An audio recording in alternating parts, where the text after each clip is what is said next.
yang percaya kepada Tuhan. Bukan hanya pada waktu orang-orang Yahudi pulang dari atau kembali dari tanah pembuangan di Babilonia, ya. Nah, ini kita perhatikan Nehemia sendiri, dia memiliki pengertian bahwa Allah adalah penghibur, dan ini dinyatakan. Nah, saya bangga sekali, ternyata ada satu contoh yang menarik. Adik-adik di tempat ini, saya percaya kalian dari SMK Paulus ini suatu saat ada di antara saudara menjadi pejabat-pejabat. Amin. Ya, pejabat.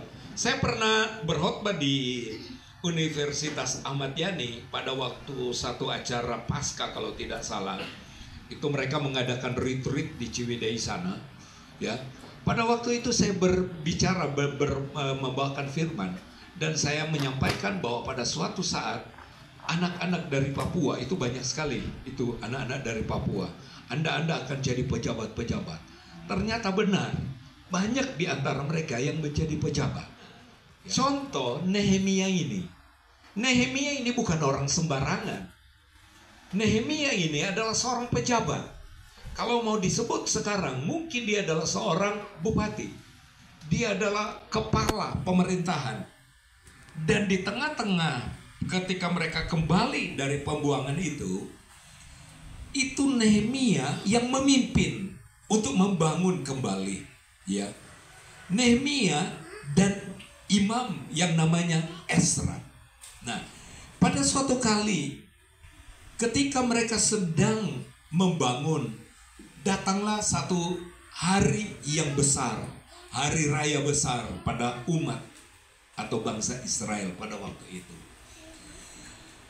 Hari raya Pondok Daun-daunan. Dan yang terjadi, Ezra berdiri membaca firman, ya. Dia membaca dari pagi hari sampai siang hari, kurang lebih ada 6 jam dia membaca firman Allah di depan orang banyak, ya. Kita berapa lama di gereja?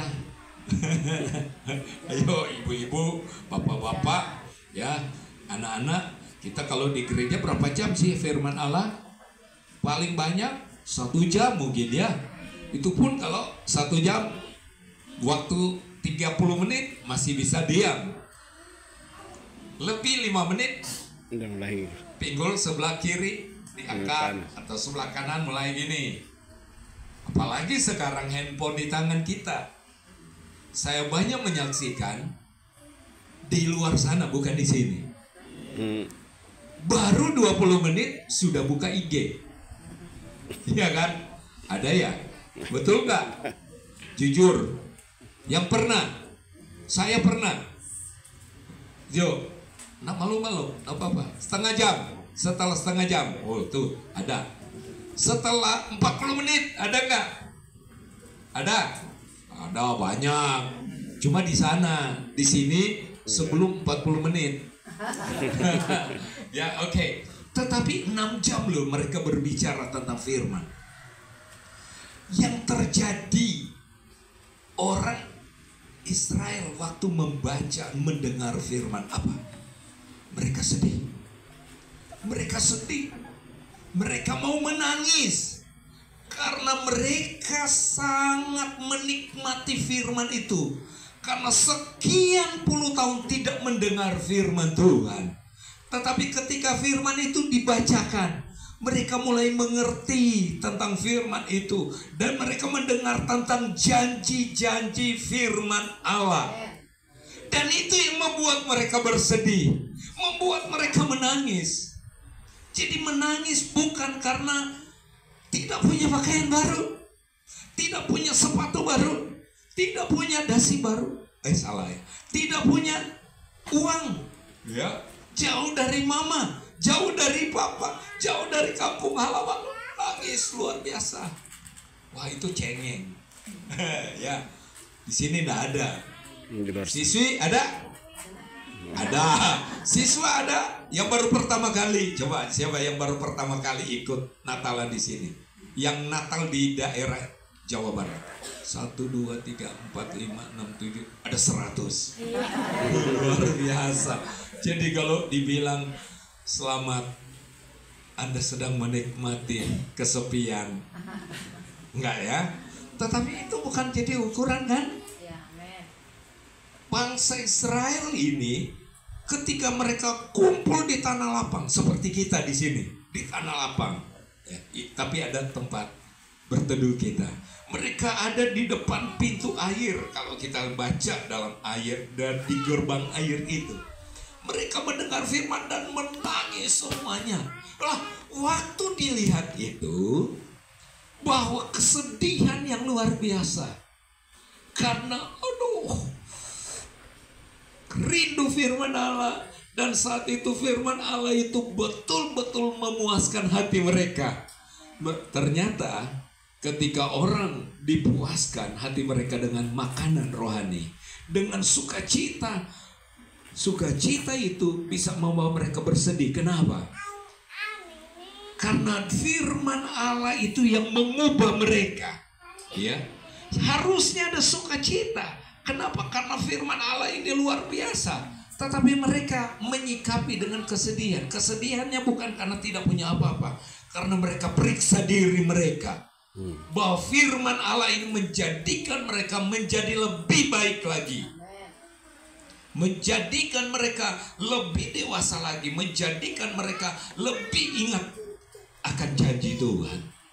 Nah, ini yang terjadi. Sehingga dalam Fatsal 8 ayat 9 sampai seterusnya tadi, itu datang firman, sudah sekarang gak usah bersedih. Jangan bersedih lagi kita di sini. Amin. Amin.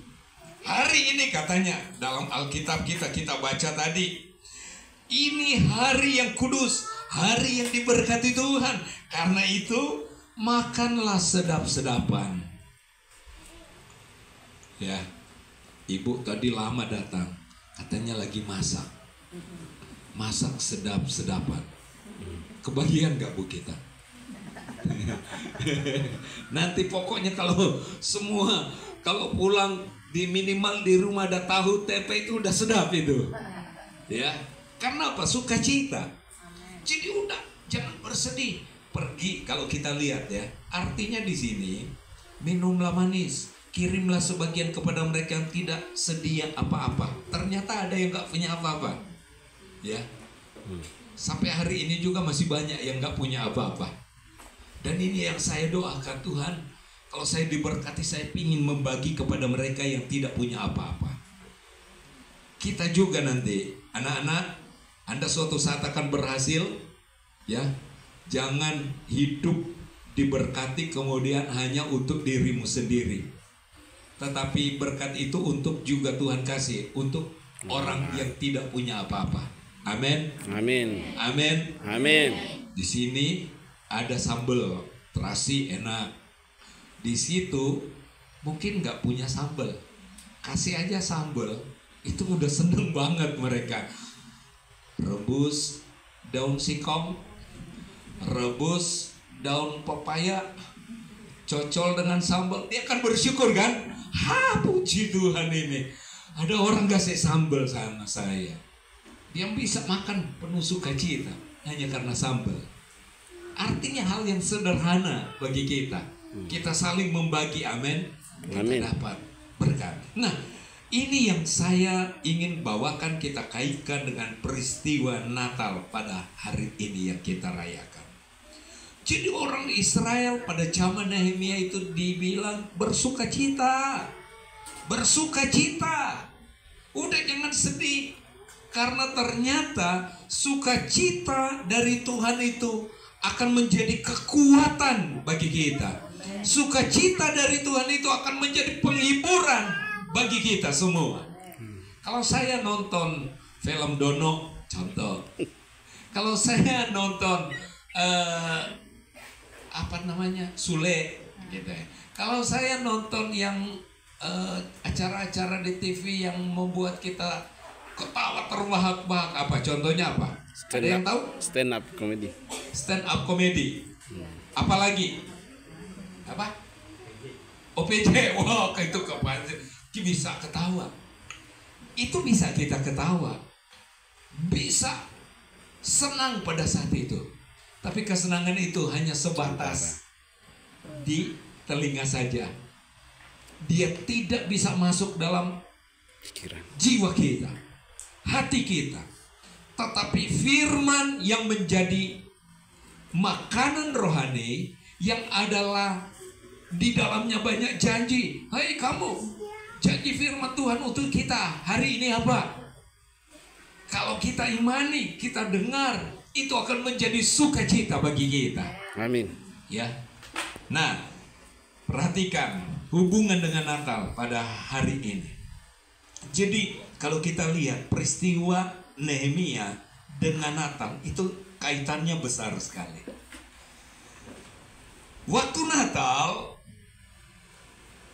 itu adalah suasana sorga penuh sukacita diturunkan ke bumi ini melalui kelahiran Yesus, yang adalah pemilik sorga itu sendiri, pencipta langit, bumi dengan segala isinya, karena dia adalah Allah itu sendiri. Nah, yang terjadi semua kalau kita membaca, ya, ketika Natal datang ke dunia ini, maka ketika kita membaca Lukas pasal 2 ayat 10 saja, itu mengubah satu suasana hati daripada gembala-gembala, mengubah suasana hati daripada orang Majus, mengubah suasana hati daripada siapa? Yohanes Pembaptis, ya, mengubah hati daripada Simeon.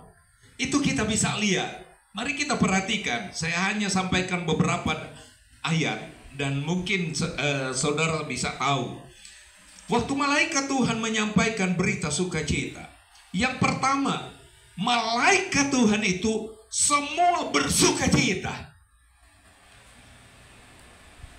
Ada puji-pujian yang terdengar. Tampil itu paduan suara sorga turun di muka bumi ini. Mereka nyanyi apa? Hah? Ada? Saudara tahu? Hah? Mereka memuliakan Tuhan. Coba saudara baca. Masa ada malaikat? Ada. Waktu Tuhan, malaikat menyampaikan berita kepada gembala-gembala, mereka melihat sengkumpulan malaikat Tuhan. Mereka bersukacita luar biasa. Nah itu, di saat suasana hati gembala-gembala lagi mikir-mikir gini, aduh ini deh domba-domba ini, si ini belum beranak, ini saya harus bawa makan kemana, bawa cari rumput di mana? Enggak semudah di sini, gampang sekali cari rumput ya. Yang pelihara kambing di sini ada. Waktu musim kemarau saudara dapat rumput banyak nggak? Enggak, jarang. Ya, tapi kalau musim hujan banyak. Gimana dengan kondisi yang ada di Timur Tengah sana? Kita berpikir itu tidak mudah mengembalakan domba. Saudara tahu, Yakub punya anak-anak. Waktu mengembalakan domba itu bisa perjalanan sampai puluhan kilometer membawa kumpulan domba-domba untuk cari makan. Nah, tetapi saat ini domba-domba ini bersukacita. Kenapa? Ada berita, hari ini telah lahir juru selamat. Mereka datang. Bukti mereka bersukacita apa? Ternyata sukacita itu bisa membawa mereka tinggalkan domba-domba. Domba-domba itu tidak ada artinya. Mereka datang untuk cari siapa? Yesus. Yesus yang adalah juru selamat itu. Domba-domba kira-kira dititip ke siapa ya? Hah? Dibiarkan. Mungkin saya berpikir mereka nggak pakai titip-titip. Udah, domba makan sendiri ya. Saya mau pergi cari juru selamat, mau pergi lihat ini juru selamat. Nggak berpikir. Hari ini banyak orang ke gereja masih mikir kan, gimana ini ya? Ada yang buka warung, aduh, langganan saya banyak mau datang. Aduh, ini hari Minggu teh lagi banyak orang belanja. Lihat-lihat jam gereja, belum mulai. Oh, biarin aja puji-pujian, beres saja. Nanti mau firman baru saya tutup, baru saya akan pergi. Banyak begitu, ya. Tetapi mereka tinggalkan domba-domba. Kita lihat lagi siapa. Nah, ini lucu. Yohanes Pembaptis kalau kita lihat. Ternyata Yohanes Pembaptis waktu dalam kandungan, coba saudara lihat. Waktu Yohanes Pembaptis masih dalam kandungan siapa? Mari. Siapa mamanya? Elizabeth. Waktu Elizabeth ini dikunjungi oleh Maria. Ya, perhatikan. Ini ibu-ibu kalau sudah pernah mengandung, seringkali itu anak dalam itu ketahuan, dia lagi belajar tinju-tinjuan di dalam gitu kan, main sepak bola di dalam gitu, rasanya seperti itu ya. Nah, waktu Maria datang ke Elizabeth berkunjung, Yohanes Pembaptis langsung tahu loh, ini ibu Yesus, ini di dalamnya ada Yesus. Waktu Yesus belum lahir, Yohanes Pembaptis sudah tahu, dan dia bersukacita dalam kandungan. Masih di dalam kandungan aja udah bersukacita, apalagi kita yang udah gede-gede kayak gini, udah tua-tua semua, masa nggak mau bersukacita? Amin. Amin. Ya, oke. Kita ambil ya sama-sama. Kita yang sudah lahir, udah tumbuh dewasa sampai hari ini belasan puluhan tahun, saudara harus bersukacita. Amin. Amin. Amin. Kok amennya kurang? Amin. Amin. Oh ya gitu dong. Itu sukacita namanya. Kalau amin, amin. Oh masih ada yang dipikirin. Nah itu siapa lagi? Orang Majus juga. Mereka bersukacita. Kenapa? Waktu dengar, melihat bintang aja langsung sukacita. Luar biasa. Mereka kalau tidak punya sukacita, tidak mungkin itu emas, apalagi kemenyan, mur, minyak. Mereka nggak mungkin ngasih kepada Yesus, dipersembahkan kalau tidak ada sukacita. Saya tanya, ini kita contoh, ketemu saya dengan Pak Adrianus. Saya udah bawa macam-macam, ini oleh-oleh kira-kira. Ada bawa oleh-oleh? Oh ada, dikit, ada. Nah saya bawa oleh-oleh. Tapi ketika saya lihat mukanya Pak Adrianus, kemudian saya marah, ingat ada sesuatu yang membuat saya, kalau kamu ada di dalam ulekan, saya ulek gitu kan. Wah, benci. Oleh-olehnya saya kasih enggak? Enggak lah, enggak mungkin saya kasih. Kenapa? Tidak ada sukacita. Tapi kalau saya ketemu dengan seseorang, baru lihat mukanya saja udah senyum, wah saya bersukacita. Apa yang ada pada saya bisa kasih. Nih saya kasih buat kamu. Tambah lagi sukacita saya. Jadi itu memberi lebih besar berkatnya daripada yang menerima. Kenapa berkat? Ada sukacita, ya kan? Jadi orang Majus itu tidak mungkin memberi kalau tidak ada sukacita. Tapi karena dia penuh sukacita melihat juru selamat, raja di atas segala raja, ini adalah hal yang luar biasa. Dan mungkin satu-satu kali, sekali-kalinya mereka lihat Yesus. Oh ini dia raja, luar biasa, penuh sukacita. Gak apa-apa, saya kasih itu. Mereka yang menyaksikan kelahiran Yesus, terlebih Simeon. Kalau saudara baca, adik-adik baca, Simeon. Siapa Simeon ini? Ada yang tahu? Ada nama Simeon di sini? Ada? Kalau nggak ada, nanti kalian punya keturunan kasih nama Simeon. Nanti dia bakalan jadi pendeta. Karena apa? Dia sedang menunggu juru selamat datang, belum datang-datang. Dari muda sampai dia tua, sudah kakeknya luar biasa, udah tua banget, ya. Dan dia diam di rumah Tuhan.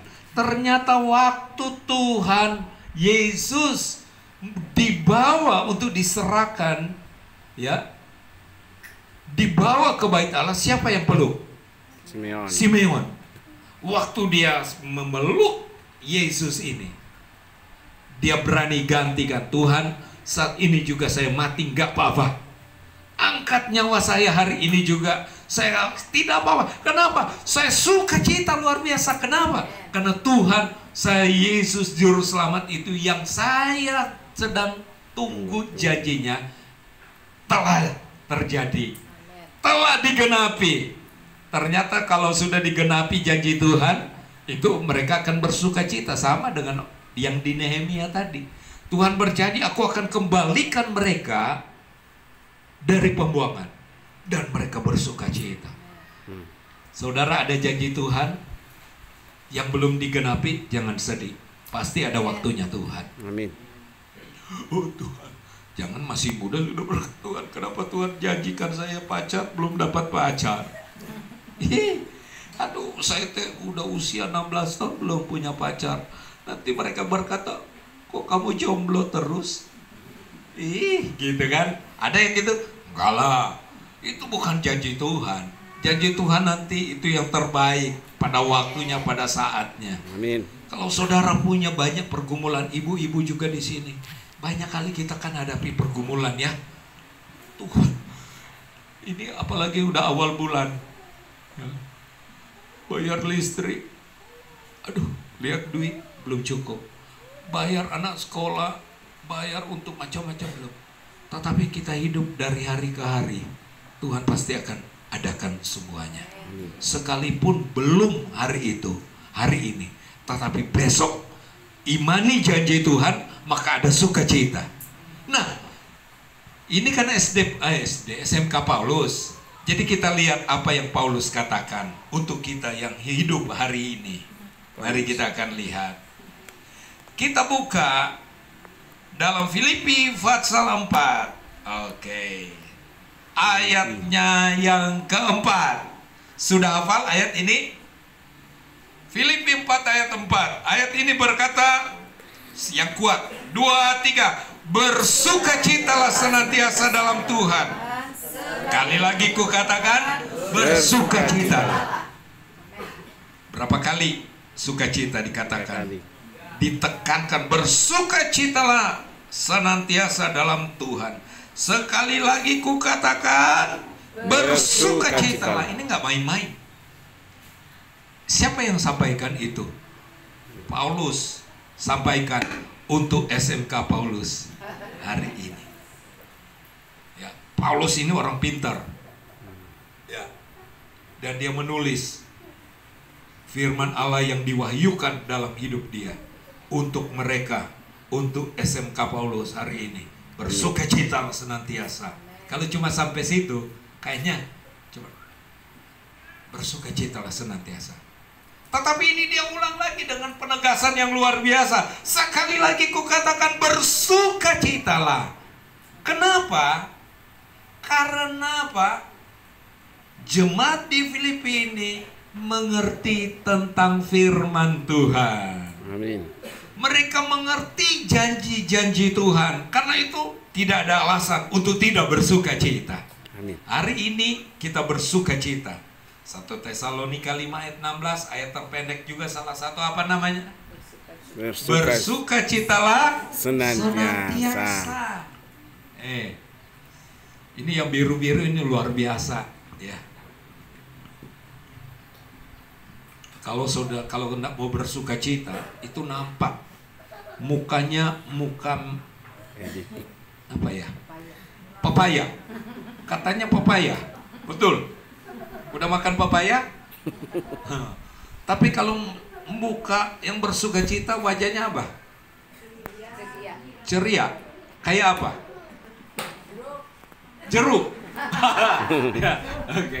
Pokoknya hari ini, sekalipun kita jauh dari papa, sekalipun jauh dari mama, sekalipun kita jauh dari daerah tempat lahir kita, ya,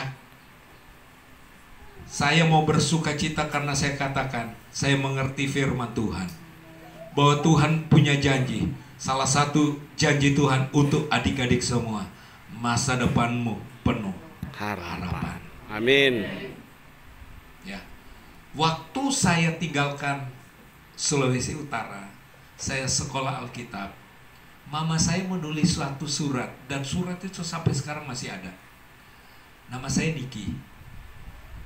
Niki itu, Nik, kamu, ini tulisan mama saya. Mungkin sekarang kamu sedih, katanya. Mungkin sekarang kamu jauh dari kami, tidak punya apa-apa. Tetapi nanti suatu saat kamu akan diangkat Tuhan. Kamu akan duduk di meja dengan pembesar-pembesar. Kamu akan makan sehidangan dengan orang-orang yang tidak pernah terpikirkan sama kamu. Kamu bisa punya ini, itu, dan sebagainya. Bahkan benar. Ketika saya melihat itu, oh iya benar. Saya lihat firman Tuhan. Tuhan tidak berjanji begini. Kalau kamu ikut Tuhan, ya, aku akan biarkan kamu terlantar, hidup melarat, dan sebagainya. Tidak. Tuhan punya janji. Tuhan akan bentuk sesuai keinginan Tuhan. Kalau hati kita dibentuk dan kita terima pembentukan Tuhan hari ini, Dia akan bawa kamu kepada suatu kehendak, pada satu kedudukan yang sungguh tidak pernah terpikirkan oleh dirimu sendiri. Suatu saat Anda akan menjadi manajer. Suatu saat Anda akan menjadi pemimpin dalam satu perusahaan. Suatu saat Anda akan menjadi mungkin seorang seperti Nehemia tadi. Dia adalah seorang yang dipilih Tuhan untuk menjadi anggota dewan, untuk menjadi wali kota, untuk menjadi gubernur. Tidak ada yang mustahil semuanya. Amin. Siapa yang pernah berpikir Jokowi akan menjadi presiden? Dia hanya seorang tukang kayu. Betul? Betul. Tidak ada yang mustahil. Mari cari kehendak Tuhan, lihat janji Tuhan. Janji Tuhan itu akan membuat kita bersukacita. Amin. Tuhan berkati kita semua. Amin. Mari kita beri kemuliaan bagi Tuhan. Amin.